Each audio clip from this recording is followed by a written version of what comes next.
Alors aujourd'hui, je reçois Kevin Bazinet, qui est un chanteur qui a participé à La Voix en 2015 et qui parle ouvertement du fait qu'il a vécu de l'anxiété à l'adolescence et jusqu'au début de son âge adulte.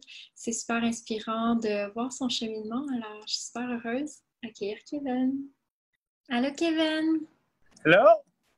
Salut! Me vois-tu? M'entends-tu? Oui, ok, je te vois, là, je t'entends. Je m'excuse, première fois que j'utilise Zoom. Ah, ok, c'est parfait. Enchantée. Enchanté, moi aussi.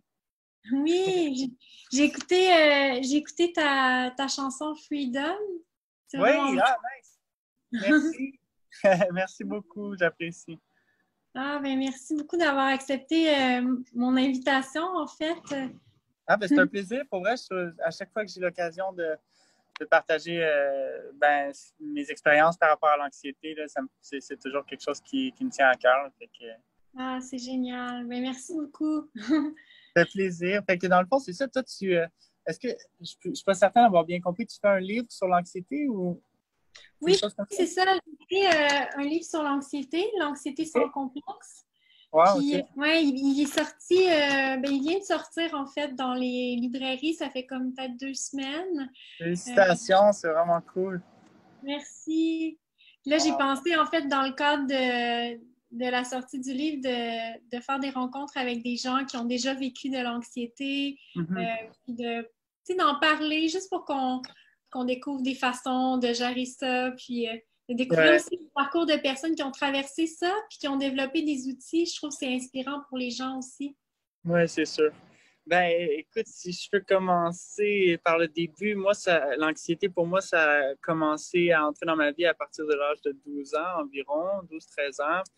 Puis, en fait, dans ce temps-là, ben moi, j'ai 29 ans aujourd'hui, donc ça fait quand même une quinzaine d'années, là. Donc, à ce moment-là, je me souviens que c'était pas quelque chose de super connu ou que les gens, tu sais, c'était pas un sujet très ouvert encore, l'anxiété. Puis, fait que quand j'ai commencé à faire mes premières, disons, crises d'angoisse, là, puis crises de panique, puis tout ça, puis euh, ben, j'avais pas vraiment de recours, j'avais pas vraiment de ressources, là, tu sais, puis tellement que je me refermais sur moi-même, puis quand j'en parlais, ben, j'avais pas vraiment de réponse, puis il y avait rien pour m'aider vraiment, fait qu'au final, euh, j'avais l'impression, je me faisais des scénarios moi-même, puis j'avais l'impression finalement que peut-être que c'était autre chose parce que quand tu fais de l'anxiété, quand tu fais des attaques de panique ou peu importe, ça joue sur ton physique, pas seulement mentalement, mais à un moment donné, tu ressens des choses physiquement, tu te sens fatigué, tu te sens faible, tu hyperventiles éventuellement, puis ça te rend étourdi. Fait qu'il y a plein de petites choses comme ça qui me donnait l'impression peut-être que j'étais malade, peut-être que j'avais un cancer, j'avais ci, j'avais ça parce que je me sentais vraiment pas bien. Puis moi, ben, je suis quelqu'un qui n'est pas fait très gros de base, mais avec l'anxiété, ben, je mangeais plus beaucoup. J'étais comme en genre de dépression parce que j'avais plus envie de sortir parce que chaque fois que je sortais, quand j'allais à l'école, quand j'allais voir un spectacle, peu importe ce que je faisais de l'anxiété là, vraiment sévère, fait que ça me donnait plus envie de sortir. Donc là, je tombais comme en dépression dans ce temps-là. Fait que je maigrissais beaucoup. Fait que c'était comme un cercle vicieux qui me donnait l'impression que peut-être que j'étais malade, peut-être que j'avais quelque chose. Puis même les gens autour de moi, maladroitement, me disaient comme mon Dieu, tu sais, t'as donc bien maigri, t'as l'air malade. Ah, Fait que tu sais, des fois, juste des petites choses comme ça, pour moi, dans la tête d'un jeune de 12, 13, 14 ans, ça amplifiait là, ce mal-là. Puis, à un moment donné, j'ai tiré ça de mes 12 ans à mes 17 ans sans vraiment avoir de réponse à mes questions. Puis, je pense que ça a été ça le plus gros problème.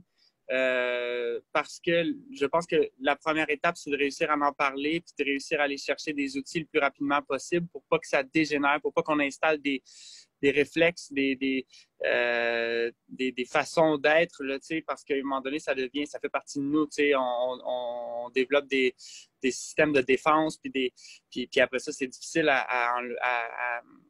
disons, à retirer nos habitudes. Mais bref, ça a duré une couple d'années pour moi avant que j'en parle, avant que j'aille voir un médecin. Puis, dans le fond, quand je suis allé voir le médecin, pour moi, j'étais malade. Pour moi, c'était pas de l'anxiété, c'était pas rien de ça. Je savais pas c'était quoi de l'anxiété réellement. Je savais pas que ça pouvait être généralisé. Fait que pour moi, j'étais malade. Fait que j'ai rencontré le médecin comme si j'étais malade, comme si je me sentais vraiment pas bien physiquement, puis tout ça. Puis lui, faisant tous les tests de santé, il a remarqué que j'étais en parfaite santé. Donc, il a réalisé que peut-être que j'avais des problèmes d'anxiété et tout ça. Puis, il m'a prescrit un médicament à prendre. Puis, il me parle un peu de l'anxiété et tout ça. Puis, j'étais tellement mindé au fait que j'étais malade que j'ai pensé que peut-être qu'il avait fait une erreur dans ses dossiers puis que c'était sûr que j'avais quelque chose. Je ne pouvais pas me sentir aussi mal puis être en pleine santé. C'était impossible pour moi. Puis, c'est là, aujourd'hui, que je sais à quel point, excuse-moi, je sais à quel point l'anxiété peut jouer un gros rôle sur nous. Puis des fois, on s'en rend pas compte à quel point ça peut être disons, dur à vivre. Puis je pense que les gens qui en vivent pas peuvent pas vraiment comprendre, mais c'est quelque chose qui peut être vraiment, vraiment difficile, non seulement psychologiquement, mais physiquement. Puis avec le temps, j'ai compris, mais ça a été long. J'ai pas pris les médicaments du médecin. J'ai continué comme ça par moi-même parce qu'il fallait que je me prouve quelque chose. Jusqu'à ce qu'à un moment donné, à mes 23 ans, ce qui est vraiment, vraiment plus tard, ça faisait des années que j'étais paralysé par ça, que j'étais la moitié de moi-même. Puis à 23 ans, j'ai décidé de... En fait, ça s'est fait comme ça. J'ai tombé sur un livre qui s'appelait Pensée zen. Puis ce livre-là me fait comprendre qu'il fallait que j'arrête parce que mon objectif premier était d'arrêter d'être stressé. Je voulais plus être stressé, mais je pensais juste à ne plus être stressé.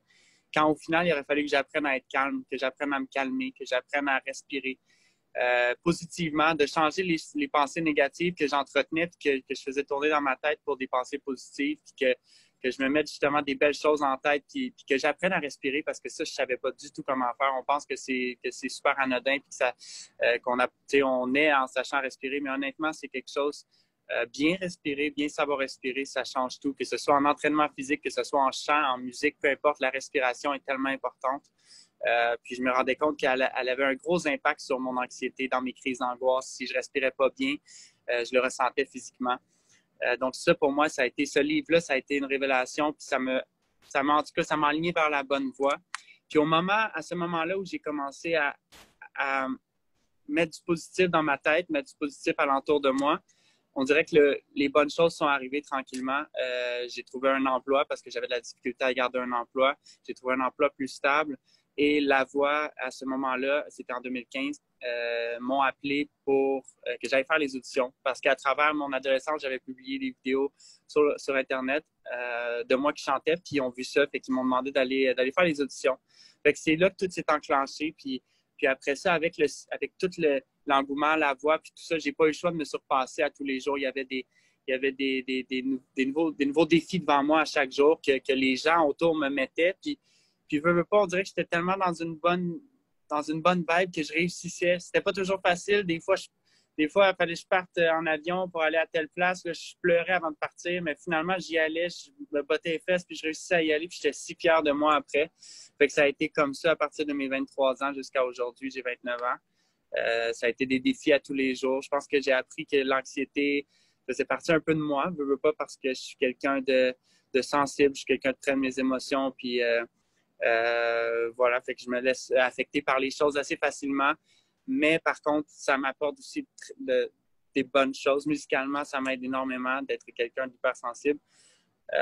Puis, j'ai appris avec le temps à gérer ça. Je me suis découvert des outils comme la respiration, méditer. Pour moi, ça m'a vraiment, vraiment sauvé la vie. La respiration, à prendre le temps de respirer, de s'asseoir, de méditer. Je faisais de la méditation un peu. J'ai fait ça pendant quelques années à partir du moment où j'ai trouvé le livre. Puis ça, c'est quelque chose que j'ai gardé dans ma vie. Puis chaque fois que j'avais des grosses situations de stress, disons, je m'assoyais, je prenais le temps de respirer, puis je faisais pas tourner les idées négatives dans ma tête. Au lieu de ça, j'essayais de me mettre quelque chose de plus positif, des choses qui me rendaient heureux, des choses qui me faisaient du bien. Puis c'est ce qui a combattu le feu, disons. Wow. Fait que voilà. Hey, merci Kevin, c'est tellement c'est inspirant. Moi, je trouve tout le temps ça wow quand quelqu'un développe ses outils intérieurs, puis arrive à surmonter ce défi-là, puis inspirer d'autres personnes aussi à faire ce chemin-là. Ça, c'est le fun parce qu'avec tout ça, veux pas, j'ai senti à partir de La Voix que j'avais un impact positif sur certaines personnes, sur les gens avec ma notoriété. Puis je pense que ça a été un bon moment pour moi pour afficher l'anxiété, pour en parler, puis faire en sorte, pour moi, en tout cas, mon premier objectif était que le sujet soit pas tabou, puis que les jeunes, disons qu'il y a un jeune de 11 ans, 12 ans qui se sent pas bien, puis qui se sent comme ça, ben, qui se souviennent, ah, ben c'est peut-être, tu sais, qu'il y ait un peu, qui sentent que c'est pas grave, puis qu'il peut en parler, puis il y aura pas de l'air fou, là, il va pouvoir en parler ouvertement en se sentant à l'aise, puis à partir de là, commencer à régler le problème. Hmm. Voilà. Oui, parce que quand on est jeune, tu sais, moi aussi, j'ai fait de l'anxiété à l'âge de, justement, de 9 ans à 16 ans, vraiment intensément. J'avais un TOC. Puis c'était vraiment dur, en fait, parce que, tu sais, je savais qu'il y avait quelque chose que c'était pas normal, en fait, de ressentir ça autant. Puis je comprenais pas qu'est-ce qui m'arrivait aussi dans ma tête. Moi, j'avais beaucoup d'obsessions, puis j'avais des compulsions, je posais des gestes, j'avais des rituels pour faire diminuer l'anxiété. Mais c'est le fun que tu en parles justement, puis que ça puisse toucher les jeunes, puis peut-être ouvrir, en fait, montrer que s'ils vivent ça, ça peut être de l'anxiété, en fait. Ouais, c'est ça. Puis je suis curieux de savoir un peu c'était quoi, tu dis tes façons de faire là, qui faisaient en sorte que tu pensais que ça t'aidait ou ça t'aidait peut-être là, à faire face à l'anxiété à cet âge-là. Ah, mais à ce moment-là, j'ai pas compris que c'était pour ça que j'avais des rituels, en fait. C'est juste que j'avais des obsessions. Dans ma tête, par exemple, j'avais très peur. Il y avait un chanteur aveugle qui était venu à l'école pour nous chanter des chansons. Puis à la fin de notre rencontre, il a enlevé son œil de verre. Puis il nous a raconté comment, à l'âge de 13 ans, il était devenu aveugle du jour au lendemain. Donc moi, à chaque fois que j'allais me coucher, j'avais super peur de devenir aveugle comme ce chanteur-là. Donc j'ai commencé à avoir des peurs obsessives dans ma Ouais, tête.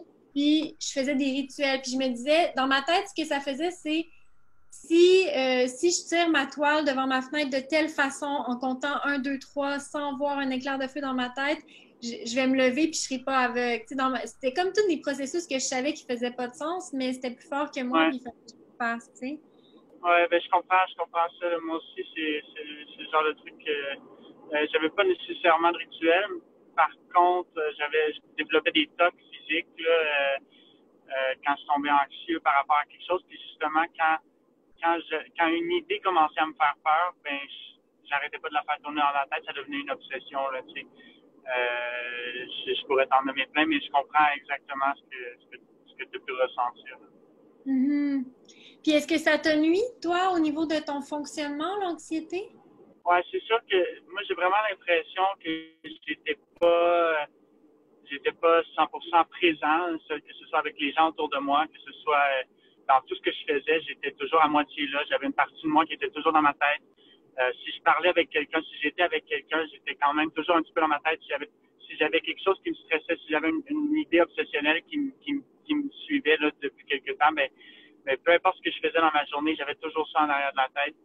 Fait que ça faisait en sorte que j'arrivais pas à être à mon meilleur, que j'arrivais pas à être la meilleure version de moi-même d'une certaine façon. Puis ça, je trouvais ça difficile parce que disons, je voulais devenir un chanteur, mais chaque chose que je voulais faire, je sentais que j'avais ce blocage-là qui allait toujours m'empêcher de pouvoir le faire. Fait que, c'était difficile.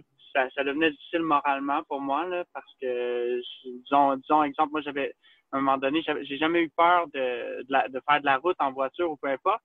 Mais à un moment donné, je sais pas pourquoi, mais j'ai fait une crise de panique loin de chez moi. Ça a fait en sorte qu'après ça, je voulais plus aller loin de chez moi parce que j'avais l'impression que ça allait réarriver. Tu sais, chaque fois que je faisais une crise de panique ou une crise d'angoisse à un endroit, dans un environnement, ben là, je voulais plus y aller. Fait que là, je commençais à condamner tous les endroits là comme aller au cinéma, comme aller voir les Canadiens au Centre Bell, aller voir un show musical, peu importe où c'était. Ben moi, si je faisais de l'anxiété une fois, après ça, je pouvais plus y aller. Fait qu'à un moment donné, je me suis retrouvé que j'étais bien que chez moi. Puis ça a été vraiment un moment difficile pour moi parce que c'est bien être chez soi sans arrêt, là, mais à un moment donné, tu te rends compte que tu peux pas faire autre chose du tout. Puis qu'à chaque fois que tu sors, là, tu te mets à paniquer. J'avais l'impression que j'allais faire une crise de cœur. J'avais l'impression que j'allais, peu importe ce que c'était, là, ma peur, parce qu'il y a eu plusieurs peurs différentes. Là, puis qui s'est installé, mais à un moment donné, j'avais peurs. J'avais peur de faire une crise de cœur, mais là, j'avais peur de m'éloigner d'un hôpital. Fait que là, il fallait plus que je m'éloigne loin d'un hôpital, parce que je me disais, s'il m'arrive quelque chose, je vais être loin d'un hôpital, je pourrais pas faire quoi que ce soit pour faire en sorte que ça aille mieux. Fait que bref, c'est ça, oui. Ça prenait énormément de place dans ma vie, dans ma tête, beaucoup trop. C'était limitant, là, au niveau fonctionnel. Ah ouais, tu peux pas réussir à être au même niveau que tout le monde. Tu sais, même à l'école, j'avais de la difficulté parce que moi, pendant que le professeur parlait, j'étais pas là. J'étais dans ma tête et je pensais à mes idées obsessionnelles là. Puis tu parlais tantôt de la respiration. Qu'est-ce que tu voulais dire quand tu disais que tu respirais pas bien, puis finalement, tu as appris comment respirer, puis ça t'a aidé? Ben, je me rendais pas compte dans ma jeunesse que je respirais pas bien, mais avec du recul, j'ai réalisé que c'était vraiment quelque chose c'était ça disons qui startait tout le reste, mettons, tu sais, dans le sens que si je me mettais à être stressé, ben automatiquement, une fois que tu as une idée négative ou que tu as une idée qui te stresse ou qui te fait peur ou peu importe, tu sais, disons, si tu rencontres un ours dans la forêt, ben la première chose qui va se passer, c'est ton cœur va accélérer, ta respiration va accélérer, tu sais. Sauf qu'à un moment donné, quand tu es assis dans ton auto, qu'il n'y a pas de raison d'avoir peur, mais que tu entretiens une idée qui te stresse ou qui te fait peur, ben tu te mets à respirer plus fort, qu'à un moment donné, ton corps n'a pas nécessairement besoin de respirer aussi fort. Sauf que tu continues à respirer aussi fort, fait qu'éventuellement, tu hyperventiles, puis là, tout le reste s'enclenche. Donc là, tu commences à faire de l'hyperventilation, tu commences à être étourdi, tu commences à te sentir faible, tu as les yeux un peu, comment je pourrais dire, tu as l'impression de plus être en contrôle de ton corps. Puis, ben, ça devient comme un cercle vicieux parce que là, ça te fait peur, tout cet état-là, parce que veux pas, t'es assis, disons, dans ton auto, puis ça n'a pas de bon sens, il n'y a comme pas de raison, tu sais, puis il n'y a rien. Je veux dire, tu peux pas, mettons, t'es assis dans le trafic, tu peux pas te changer d'idée, tu peux pas rien faire. Fait qu'il faut éventuellement que tu apprennes à respirer pour réussir à calmer ça, parce que quand j'ai réalisé que ça partait de tout ça, toute cette grosse affaire-là, ça partait tout au final d'une mauvaise respiration, puis que j'ai commencé à bien respirer, ça a fait toute la différence. Chaque fois que ça m'arrivait, que je me sentais pas bien, que j'avais quelque chose qui me stressait, puis que je me sentais hyperventilé, je commençais à prendre des grandes respirations. Fait que je respirais avec mon nez, j'inspirais avec mon nez, mais très lentement, puis j'expirais le plus lentement possible. Je projetais pratiquement pas mon air. Ce qui fait en sorte que ça ralentit ton rythme cardiaque. Tu n'as pas le choix. Après 3 respirations, là, même si tu veux pas, honnêtement, ça se fait tout seul, ton corps relaxe. Puis ça, ben, moi, au début, ça me faisait bien peur. Tu sais, quand j'étais plus jeune, les gens me disaient, tu respires par le nez, tu sais. Puis, pas, moi, on dirait que je voulais pas comprendre ça, la respiration, ça me faisait peur parce que justement, ça faisait partie des choses qui me faisaient peur. Mais quand j'ai réussi vraiment, la première fois que j'ai réussi à me calmer avec ma respiration, ça a vraiment changé ma vie, sans aucun doute. Genre, à partir de là, chaque fois qu'il y avait quelque chose qui allait pas, mon premier réflexe, c'était de respirer. Puis même des fois, encore aujourd'hui, quand je vais vraiment pas bien, je m'en vais m'asseoir, disons, dans la douche ou peu importe, puis je prends le temps de respirer. Je prends 3 grandes respirations, mais vraiment lentement, là. Une seule respiration peut prendre jusqu'à une minute, là. Puis tu prends le temps vraiment de ralentir ton cœur, ralentir ta respiration, puis ça fait tellement du bien. Puis après 3 respirations, ça se fait tout seul, puis t'es pratiquement plus, tu respires vraiment lentement à partir de là, puis tu te sens beaucoup mieux, là. Puis tu te rends compte que tout le reste vient avec. Une fois que tu respires mieux, tout le reste de ton corps se calme aussi. Ouais. Ah, mais c'est cool que tu donnes cet exemple-là. J'en parle aussi dans mon livre L'anxiété sans complexe, d'une respiration calmante, justement pour des fois empêcher une crise de panique de survenir, là, en inspirant en 4 secondes, poser 2, Ouais, puis expirer en 6 secondes. Donc, expirer plus longtemps qu'à l'inspiration, comme tu as parlé exactement. ouais, en tout cas, ben, il faudrait vraiment que je lise ton livre, ça a l'air vraiment intéressant, puis pour vrai, pour moi, en tout cas, ce genre de choses-là m'a beaucoup, beaucoup aidé. Puis je trouve ça le fun, les gens comme toi qui en parlent ouvertement puis qui mettent ça par écrit. Là, c'est sûr que ça va en aider plusieurs. Hmm, génial. Puis là, Comment tu tu vas sais, aujourd'hui? Ah, ça va super bien. Oui, ben ça va super bien. J'ai développé une relation. Tu parles avec l'anxiété, j'imagine? Oui, oui, exact, oui. Oui, mais ça va super bien. En fait, c'est sûr que j'ai eu de l'anxiété quand j'ai eu un TOC.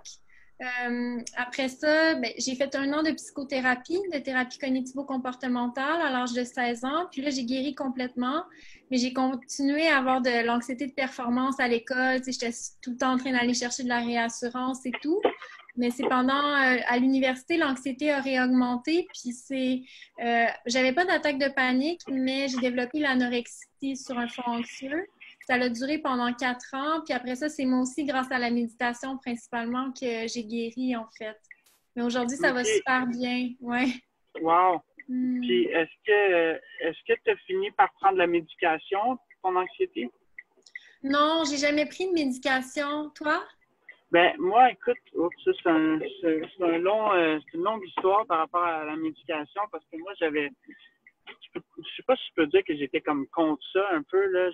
Mes parents étaient vraiment contre ça, fait que ça m'avait vraiment, ça a vraiment joué un rôle sur ma perception des médicaments. Mais aujourd'hui, je peux dire ils ont quand même joué un grand rôle dans ma guérison. Pas au début, parce qu'il a fallu que le travail, je le fasse moi-même avant tout. Mais éventuellement, à force de reprendre le contrôle sur ma vie, j'ai réalisé que l'anxiété, malgré que je réussissais, j'avais les outils pour passer par-dessus puis pour aller mieux à tous les jours, ça restait quand même que ça faisait partie de ma vie. Puis, puis à ce moment-là, quand vraiment j'ai fait cette acceptation-là, ça a fait en sorte que j'ai pu aller vers les médicaments. J'ai rencontré un médecin qui était dans ma famille puis qui était super gentil, qui m'a expliqué un peu comment que ça fonctionnait. Puis c'est sûr que, tu sais, la plupart des gens se font prescrire des médicaments par-ci, par-là, puis par des médecins généralistes, tu sais, qui veulent pas envoient beaucoup des patients. Puis que, ben, quand les médicaments sont bien prescrits puis qui sont bien dosés, ça peut grandement aider. Puis je l'ai essayé. Puis honnêtement, moi, ça fait 2 ans peut-être là, que j'ai commencé à prendre des médicaments. C'est pas une grosse dose, mais c'est vraiment juste quelque chose qui, je sais pas ce que ça fait honnêtement, mais pour vrai, sincèrement, aujourd'hui, je peux dire que je suis la meilleure version de moi-même parce que ça n'a pas changé ma personnalité, mais j'ai l'impression que je suis moins dans ma tête. C'est juste ça. Je peux vivre pleinement la vie. Je sors dehors, je respire le vent, je sens les odeurs. Tout ça, c'est des choses que je remarquais plus avant. Puis aujourd'hui, j'ai le temps de les remarquer. Je prends le temps de remarquer ces choses-là parce que je suis plus dans ma tête ou en tout cas, je le suis pratiquement plus. Fait que c'est sûr que pour moi, je peux pas dire que c'est ça qui a fait la plus grande différence, mais c'est quelque chose qui m'a quand même aidé. Par contre, tu sais, je serais pas du genre, si, exemple, mon enfant a commencé à faire de l'anxiété à 12-13 ans, de l'embarquer ses médicaments tout de suite. Je pense que c'est un travail quand même qu'il faut faire avant, parce que tout le monde va en faire de l'anxiété aussi, là. Puis, si tu es bien conseillé là-dedans, je pense pas que tu as besoin de médication là, pour t'en sortir. Oui, la médication, ça peut être nécessaire pour certaines personnes, puis c'est correct, hein. Il y a une pédopsychiatre justement qui a écrit une quote dans mon livre, puis elle dit la médication peut être nécessaire pour éteindre le feu dans la tête, mais Mhm. la personne doit développer ses propres outils intérieurs pour atteindre un plein potentiel de Ouais, guérison. Donc, c'est un peu exactement. Moi, je suis vraiment d'accord avec ça. puis comment tu gères, parce que tu sais, tu as quand même, là, tu as une carrière musicale, puis tu sais, tu as fait la voix, tout ça, ça peut être des choses qui peuvent être stressantes pour plusieurs personnes, là. Comment tu as géré ça, en fait? Ben, c'est drôle parce que souvent les gens me demandent ça. Puis pour moi, je pense que c'est pire disons, d'aller voir un show, puis d'être dans la foule, de faire partie des 5 000, 10 000, 20 000 personnes, que d'être sur la scène, puis de faire et de donner le show. Fait OK. que pour moi, ça, c'était pas un aspect qui me stressait, c'était pas un aspect anxiogène. Fait que j'ai jamais vraiment eu cette peur-là, puis ça a toujours bien été. Puis je pense que ça, c'est dû au fait que mon anxiété est souvent face à des choses euh, qui, qui, des choses qui me stressent, des choses qui me font peur. Tandis que la musique, c'est quelque chose qui me fait du bien, c'est quelque chose que j'aime, c'est une passion. Fait que quand je me retrouve sur la scène pour chanter, j'ai aucune peur de pas être bien ou de pas, au contraire, j'ai même pas le temps de penser, l'adrénaline embarque, puis je me sens tellement bien, je me sens comme un enfant, ça serait comme impossible là, de faire de l'anxiété dans cette situation-là, même si ça peut avoir de la drôle, quand dans le fond, la plupart des gens à qui je dis que je fais de l'anxiété me répondent, ben, tu sais, c'est normal, moi non plus, je pourrais pas chanter devant 5000 personnes ou devant 10 000 personnes, mais pourtant, c'est pas vraiment ça, mon anxiété. C'est plus quelque chose qui n'existe pas vraiment. C'est des peurs que je me forme, c'est des peurs, mais le monde réel, disons qu'il arrive quelque chose de vraiment grave, ben, je réagis plutôt bien pour quelqu'un d'anxieux. C'est plutôt mon anticipation face à des choses qui sont même pas arrivées encore, puis peut-être qu'ils arriveront même pas. C'est plus ça qui me crée de l'anxiété. Parce que en général, d'après ce que j'ai pu voir dans mon tempérament, quand il arrive vraiment quelque chose, je réagis plutôt bien. C'est surprenant. Ah, c'est vraiment inspirant, mais c'est le fun que, tu sais, ce que t'aimes, tu sens vraiment pas d'anxiété dans cette zone-là. Mm-hmm. C'est beau. Ouais, c'est fou le cerveau, comment c'est fait. Honnêtement, je me suis tellement remis en question souvent sur ces choses-là, surtout dans le fait que, tu sais, que les gens autour de moi comprenaient pas vraiment, puis moi-même, on dirait que je me comprenais pas. Tu sais, disons qu'il arrivait quelque chose, puis quelqu'un me disait, hey, ça te tente-tu d'aller faire telle chose, puis je pouvais pas y aller. Je savais au fond de moi que je pouvais pas, j'en étais pas capable. Mais c'était toujours difficile pour moi de le faire comprendre aux gens, même à mes meilleurs amis, tu sais. Souvent, les gens vont sentir que c'est à cause d'eux. Les gens vont sentir que c'est parce que je les aime pas ou parce que, tu sais, peu importe. Mais au final, souvent, c'est causé par mon anxiété. Mes meilleurs amis aujourd'hui le savent, mais c'est toujours dur d'entretenir des amitiés dans ma vie à cause de ça parce que je peux aussi bien dire, oh, j'ai tellement le goût de faire telle chose, puis 2 semaines après, je suis plus du tout dans le même mood, puis mon anxiété est peut-être plus forte à ce moment-là, puis ben ça fait en sorte que j'ai plus envie de faire cette chose-là, tu sais. Fait que c'est très difficile à suivre, ça prend des gens très, très compréhensibles autour de moi. J'imagine que c'est peut-être comme ça aussi, là. Je pense qu'on est des gens compliqués un peu à cause de ça, mais ça fait partie de nous. Mm.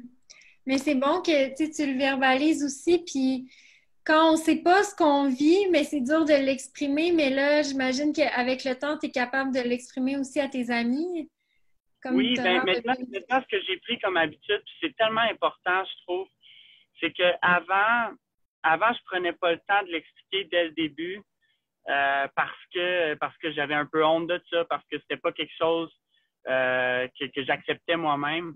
Mais aujourd'hui, quand quelqu'un prend plus de place dans ma vie, disons, c'est quelque chose que je vais exprimer très tôt dans la relation parce que je veux pas créer d'attente, je veux pas créer de déception, puis je veux pas me mettre cette pression-là d'avoir à y annoncer à un moment plus délicat, tu sais.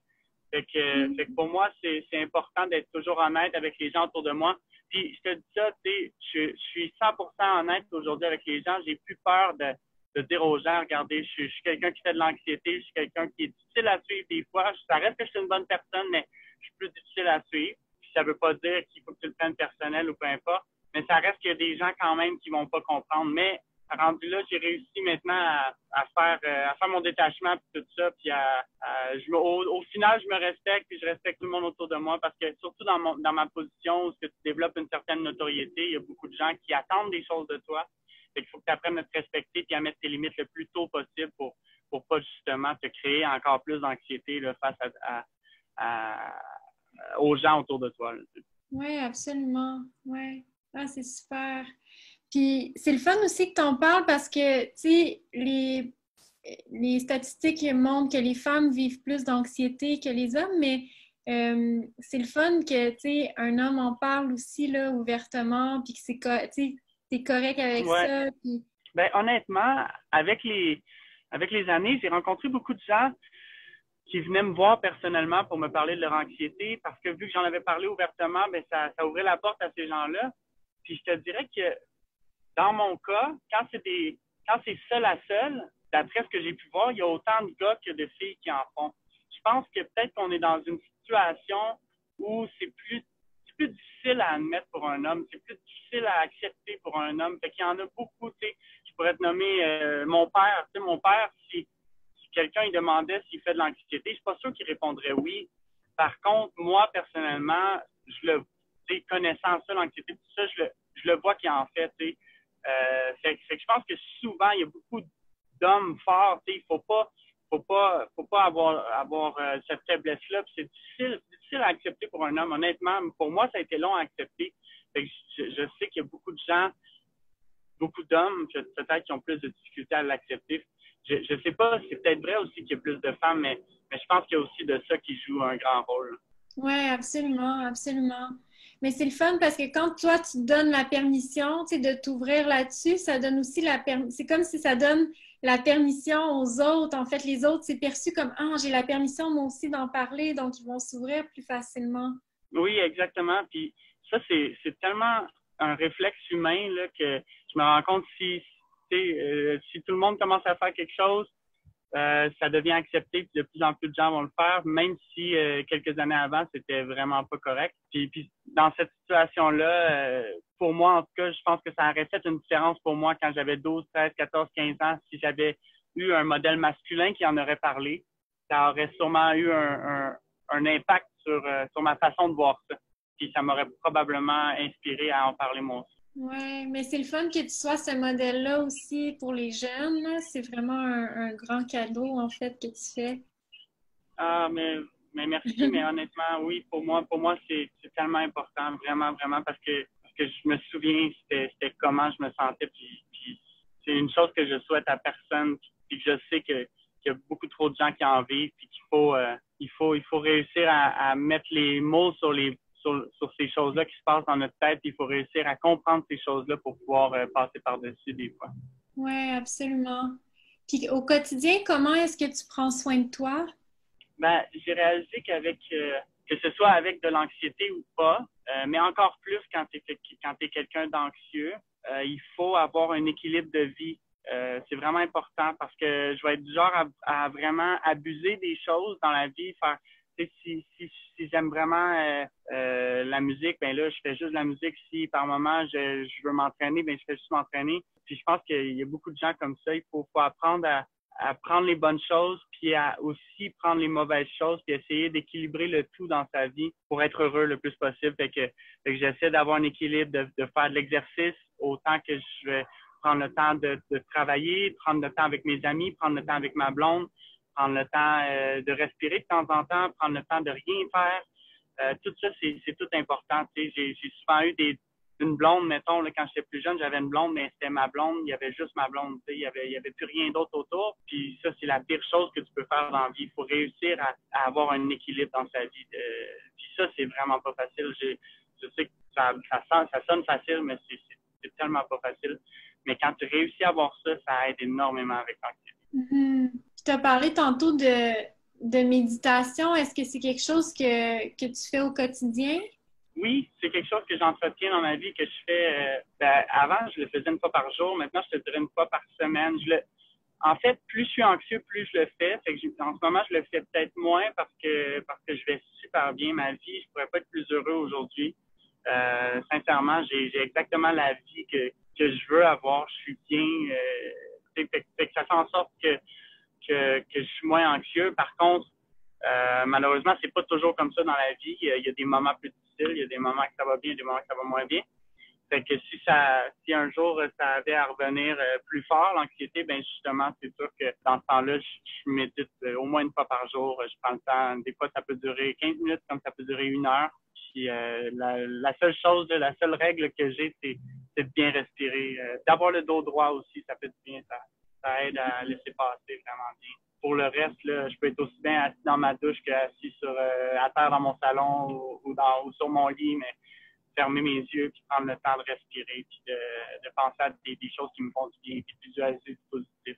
Oui, parce que tu en as parlé tantôt aussi, hein, quand on a de l'anxiété, on a des scénarios dans notre tête qui sont à propos de choses du futur, qui sont pas arrivées, catastrophiques. Donc, le fait d'être à l'affût, en fait, de ce scénario-là qui joue dans notre tête, ça va aider. Oui, exact. Puis de faire le contraire, s'amuser à faire le contraire. Tu sais, notre subconscient, on dirait que des fois, il veut aller à des endroits pas cool, mais consciemment, des fois, on peut vraiment essayer parce qu'on a une imagination, on est des gens créatifs, fait qu'il faut essayer de justement faire des scénarios peut-être un petit peu plus positifs, un petit peu plus moins stressant. Puis pour vrai, ça fonctionne. C'est une chose est sûre, c'est que pendant que tu es dans un moment d'anxiété, la dernière chose que tu veux, c'est penser à des trucs positifs, on dirait. Là, tu es dans un genre de cercle vicieux, tout va mal, ça va mal. Mais de s'exercer à faire l'inverse. Tu sais, quand tu le sais là, au fond de toi comment tu te sens, là, et tu le sais que tu peux pas aller à l'inverse, que tu peux pas penser à des choses positives. Tu veux pas que la personne à côté de toi te dise des choses positives. On dirait que ça change rien, tu veux rien savoir. Ben justement, de s'exercer à accepter ça, puis à passer par-dessus cette boule-là qui prend tellement de place au moment qu'on fait de l'anxiété. Puis ça finit par fonctionner. Puis avec la respiration, ça aide énormément aussi. Hey, bravo! C'est tellement, c'est super inspirant. Eh bien, merci à toi. Vraiment, c'est le fun ce que tu fais. Puis pour vrai, je vais aller me procurer ton livre. Tu me dis qu'il est disponible, puis je vais le lire, je vais prendre le temps de le lire parce que c'est sûr qu'on n'a jamais fini d'apprendre. Puis pour moi, c'est tellement important de savoir tout ce qu'il y a à savoir, puis de connaître les expériences de chacun parce qu'il y a du bon à aller chercher dans tout le monde, on apprend un petit peu chacun sur notre côté à combattre ça. Je pense que c'est quelque chose d'assez complexe. Puis à long terme, d'ici quelques années, je pense qu'on va avoir une plus grande compréhension de ce que c'est réellement. Oui, puis plus on comprend, en fait, plus ça nous donne un pouvoir sur notre vie. Oui, vraiment, vraiment. Qu'est-ce que tu aimerais dire à quelqu'un qui serait une version antérieure de toi? Ah, mon Dieu! Je me souviens qu'à mes 13 ans, 14, 15, j'avais vraiment l'impression que j'allais pas vivre vieux. J'avais vraiment cette impression-là. J'avais comme un feeling, tu sais, quand tu as un gut feeling, genre, qui te dit que tu vas mourir dans 6 mois, genre. Puis moi, dans ma tête, c'était vraiment vrai. Puis ça, c'était une idée obsessive que j'avais, puis qui voulait pas s'en aller. Fait que je dirais, regarde, Kev, j'ai 29 ans aujourd'hui. J'ai passé à travers mes 15, 16, 17, 18, super bien, tout a bien été. Fait qu'arrête de stresser puis vis le moment présent parce que de toute façon, on ne sait pas ce qui va arriver demain. Je pourrais mourir d'un accident d'auto puis être en pleine santé, comme je pourrais mourir d'un cancer dans 6 ans, dans 10 ans, dans 1 an, dans 1 mois. Il faut profiter du moment présent, il faut profiter de la vie au jour le jour. Puis à chaque fois que tu sors dehors, prends le temps de respirer, prends le temps de regarder la vie parce que c'est beau. C'est bien plus beau quand tu la vis à l'extérieur de ta tête. Fait que, bon, en tout cas, ça ressemblerait sûrement à ça. Sûrement, j'en dirais plus, là, mais... Ah, c'est le fun, c'est vraiment inspirant. Puis là, Oui. est-ce que tu as des projets à venir pour l'été? Pour vrai, pas tant. Là, je suis vraiment quelqu'un qui, de plus en plus, justement, vit au jour le jour. Fait que je suis vraiment dernière minute comme personne, puis j'aime ça de même. Pour ça, je pense que je suis dur à suivre comme personne parce que je sais comment je suis. Je veux pas me mettre des stress, me mettre la pression que dans 2 mois, peu importe comment je fais, ben, il va falloir que j'aille en voyage. Fait que j'aime mieux partir sur un coup de tête. J'aime mieux faire les choses sur des coups de tête. Ça va pas bien avec tout le monde, mais dans ma vie, ça va super bien comme ça. Ma blonde est comme ça aussi, fait que ça va bien. Puis mes amis maintenant me connaissent. Fait que non, écoute, moi je suis comme ça. J'ai rien de prévu, mais je sais que je vais faire bien des choses. Ah, c'est le fun, mais moi aussi, je suis comme ça, spontanée, puis on suit notre intuition puis notre cœur. Exactement. Ouais. Ah, vraiment. Eh bien, merci beaucoup, Kevin. C'était vraiment super le fun de jaser avec toi puis de partager sur ce sujet-là qui nous touche, qui nous touche tous un peu, beaucoup, parfois intensément. Ah oui, vraiment. Ben merci à toi, vraiment. Là, merci d'avoir pris le temps, puis tu es super gentil. Je suis vraiment content d'avoir pu te parler aujourd'hui. Puis, excuse-moi, j'espère que ton livre va aller toucher plein de gens. Puis, ben, j'espère qu'on va se croiser peut-être un jour pour en reparler. Ben oui, ça serait une grande joie. Merci beaucoup.